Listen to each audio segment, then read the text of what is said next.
Rules of origin are used to determine the country of origin of a product for purposes of international trade. Country of origin of goods means the country in which the goods have been produced or manufactured. There are two types of rules of origin depending on application: the preferential and non-preferential rules of origin.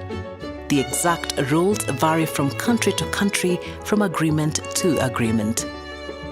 Non-preferential rules of origin are used to determine the country of origin for certain purposes. These purposes may be for quotas, anti-dumping, anti-circumvention, statistics, or origin labeling.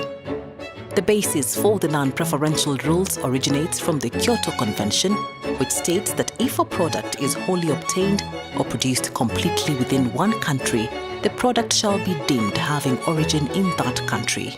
For a product which has been produced in more than one country, the product shall be determined to have origin in the country where the last substantial transformation took place. Preferential rules of origin are part of a free trade area or preferential trade arrangement, which includes tariff concessions.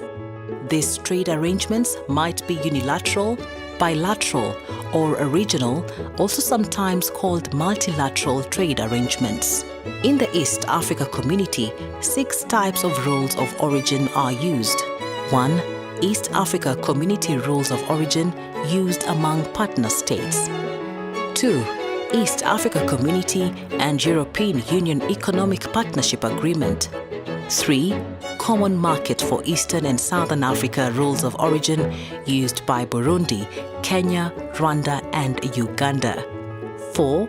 Southern Africa Development Community Rules of Origin used by Tanzania.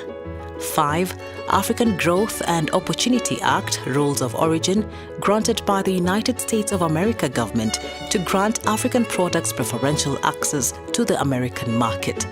6. Generalized System of Preference granted by a number of developed countries to products from least developed countries and developing countries. The East African Community Rules of Origin 2015 came into force in January 2015 and replaced the rules of origin that had been in force since January 2005. Here are the key differences between the 2015 and 2005 rules. In 2005, we had 16 rules, while in 2015, they grew to 30.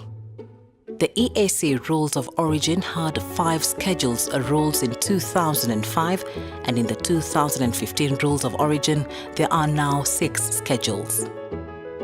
There were 4 criteria in the 2005 EAC Rules of Origin, whereas there are 2 in the 2015 EAC Rules of Origin. In 2005, the rules for a vessel of a state were registration in the state and 75% of officers be nationals, or 75% or crew be nationals, or 20% equity be held by nationals or a local legal entity. In 2015, the rules for a vessel of a state changed to registration in the state and 20% of officers be nationals, or 20% or crew be nationals, or majority equity be held by nationals or a local legal entity. In 2005, the rules of origin did not allow for tolerance, while in 2015, they allow for tolerance.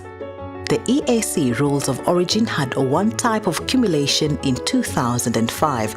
In the 2015 Rules of Origin, there are now 4 types of cumulation. There was no absorption in the 2005 EAC Rules of Origin, whereas absorption is allowed in the 2015 EAC Rules of Origin. In 2005, the Rules of Origin did not allow for retrospective issuance of the Certificate of Origin, while in 2015, retrospective issuance of the Certificate of Origin is allowed.